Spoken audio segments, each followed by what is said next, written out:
আসসালামু আলাইকুম ওয়া রাহমাতুল্লাহি ওয়া বারাকাতুহু। আলহামদুলিল্লাহ, আল্লাহ পাকের অশেষ কৃপা। ইতিমধ্যে মাহে রমজানে 14টি তারাবির নামাজ শেষ হয়েছে। আজকে 15তম তারাবি ইনশাআল্লাহ হবে এবং আজকে আল্লাহর কোরআনের 18তম পারা তেলাওয়াত করা হবে।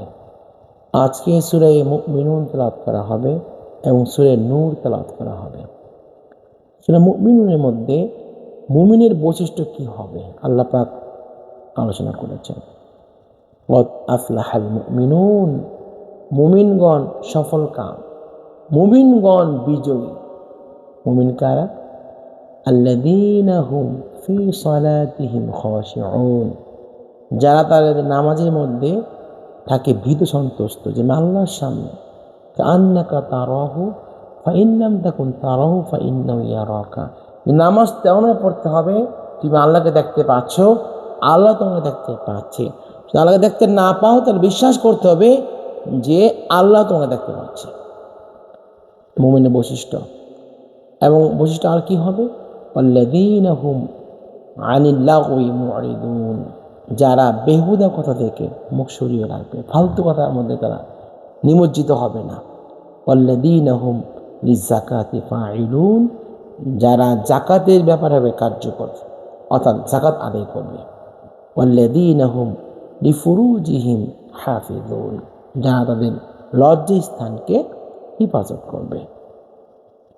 ওয়াল্লাযীনা হুম লিআমানাতিহিম ওয়া আহদিহিম রাউন, যারা আমানতের বিষয়ে এবং ওয়াদা অঙ্গীকারের বিষয়ে যারা হবে দায়িত্বশীল, রক্ষাকারী।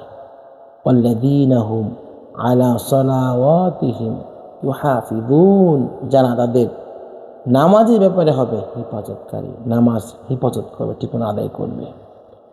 আজকে আরো তেলাওয়াত করা হবে যে আল্লাহ পাকের যারা সত্যিকারের বান্দা, যারা সত্যিকারের সিয়াম সাধনাকারী, যারা অধ্যাবসায়ী হবে আল্লাহকে পাওয়ার জন্য, তাদের বৈশিষ্ট্য হবে কি?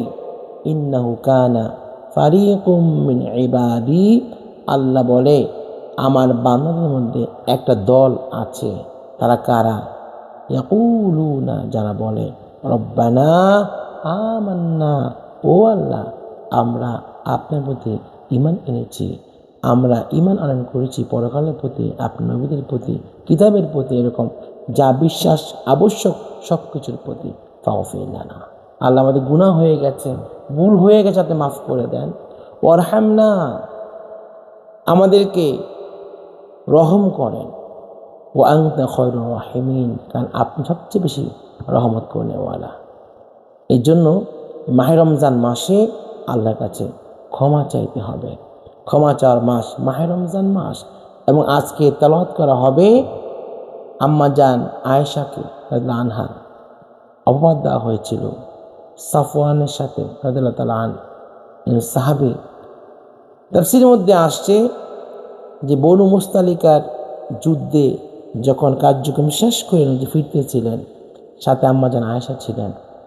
উনি ঘটনাচক্রে এক বিরতির মধ্যে উনি ওনার হাওদা থেকে, অর্থাৎ উটে যেখানে বসতেন, যে ঘরটার মধ্যে উটের উপরে ঘরটা নির্মিত, বসতেন, সেখান থেকে নেমে হাজত করতে গিয়েছিলেন। ফিরার পথে ওনার চেনটা বা গলার হারটা পড়ে যায়, হারিয়ে যায়।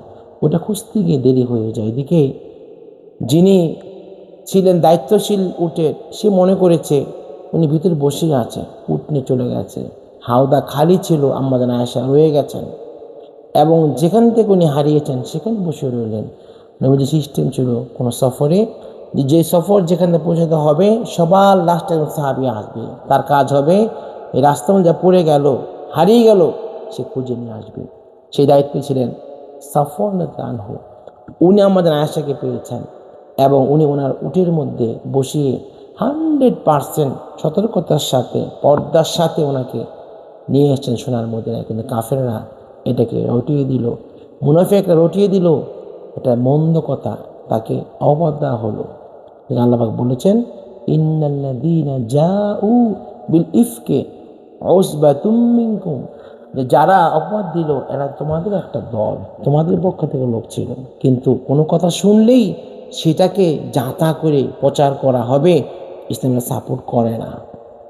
আল্লাহ বলেন লাউলা ঈদ সামি'তুমুহু, যখন এটা তারা শুনেছে, যন্নাল মুমিনুনা ওয়াল মুমিনাত, মুমিন মুমিনাত ধারণা করবে বিআনফুসিহিম খায়রান, তাদের ব্যাপারে উত্তম, যে শুনতেছে মন্দ ধারণা করবে উত্তম। কেন?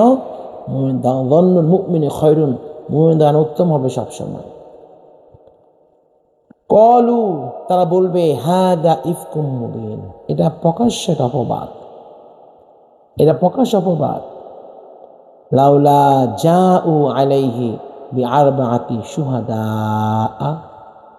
যদি না তারা এই বিষয়ে 4টা সাক্ষী হাজির করতে না পারে। ফাইদ লাম ইয়াতু বিশুহাদাই, যদি তারা এই সাক্ষী উপস্থিত করতে না পারে এবং তারা পারেও নাই, ফাউলাইকা ইনদাল্লাহ, এরা আল্লাহর নিকট কি হয়ে গেল? হুমুল কাযিবুন, মিথ্যাবাদী। অর্থাৎ যারা আমাদের আয়েশাকে অপবাদ দিয়েছিল তাদের ব্যাপারে আল্লাহ পাক কোরআন আয়াত নাজিল করলেন, তারা মিথ্যাবাদী। আজকে আরো তেলাওয়াত করা হবে। আল্লাহ পাক ঘোষণা করেছেন আলাম তারা আন্নাল্লাহা ইউসাব্বিহু লাহু মান ফিস সামাওয়াতি ওয়াল আরদি ওয়াত তায়রু সাফফাত, আপনি কি দেখেন না আসমান জমিনে যা কিছু আছে, এমনকি পাখি, যে পক্ষীরাজ পক্ষীকুল যা আছে সব আল্লাহ জিকির করে। কুল্লুন কদ আলিমা সলাতাহু ওয়া তাসবিহাহু, সকলে তার সালাত এবং তাসবিহ কি তারা জানে। আল্লাহু আলিমুম বিমা ইয়াফআলুন, তারা যা কিছু আল্লাহ পাক সব কিছু জ্ঞাত আছেন। আজকে আরো তেলাওয়াত করা হবে যে যখন কেউ ঘরে প্রবেশ করবে তখন সে কিভাবে প্রবেশ করবে, ঘরে প্রবেশের আদব কি। আল্লাহ বলেন ফাইদা, যখন দাখলতুম বুয়ুতান, যখন তোমরা ঘরে প্রবেশ করো, ফাসাল্লিমু, তোমরা সালাম দাও, আলা আনফুসিকুম, নিজেদের পরিবার লোককে সালাম দাও, তাহিয়াতান, দোয়া স্বরূপ, মিন ইনদিল্লাহি মুবারাকান তাইয়্যিবাতান, আল্লাহর পক্ষ থেকে বারাকা এবং উত্তম প্রতিদান হিসাবে তোমরা কি করো? সালাম দিয়ে তোমরা ঘরে প্রবেশ করো। কাযালিক, এভাবেই ইউবাইয়িনুল্লাহ, আল্লাহ স্পষ্ট করে দেন লাকুম, তোমাদের জন্য, আল আয়াতি, তার নিদর্শন, লাআল্লাকুম তাকিলুন, যেন তোমরা বুঝতে পারো। আজকে আরো তেলাওয়াত করা হবে যে আল্লাহর নবী যে আল্লাহ রসুল, এটা কাফেররা বিশ্বাস করতো না। তারা বলতো ওয়াকালু, তারা বলে মালি হাযা রাসূল, এটা কেমন রসুল, ইয়াকুলুত তাআমা, সে খাবার খায়, ওয়ামশি ফিল আসওয়াক, সে বাজার সময় হাঁটে। সে রসুলই হইতো তাহলে কি হইতো? তার ধারণা ছিল এরকম, লাউলা উনজিলা ইলাইহি মালাকুন, যদি তার সাথে ফেরেশতা থাকতো, ওয়াকুনা মাহু নাযীরা, সে ফেরেশতা বলতো সবাই শোনো, রসুল আসতেছে, নবী আসতেছে, তাহলে বলতাম সে রাসূল। আসলে ওদের কপাল পোড়া, ওরা বুঝতে পারেনি রসুলদেরকে আল্লাহ পাক এইরকম ফেরেশতা দিয়ে পাঠান না। আল্লাহ আমাদের সকলকে এ মাহে রমজানের মুবারকের মধ্যে পরিপূর্ণ খতমে তারাবি, পরিপূর্ণ কোরআন খতম করার তৌফিক দান করুক, আমিন। আসসালামু আলাইকুম ওয়া রাহমাতুল্লাহি ওয়া বারাকাতুহু।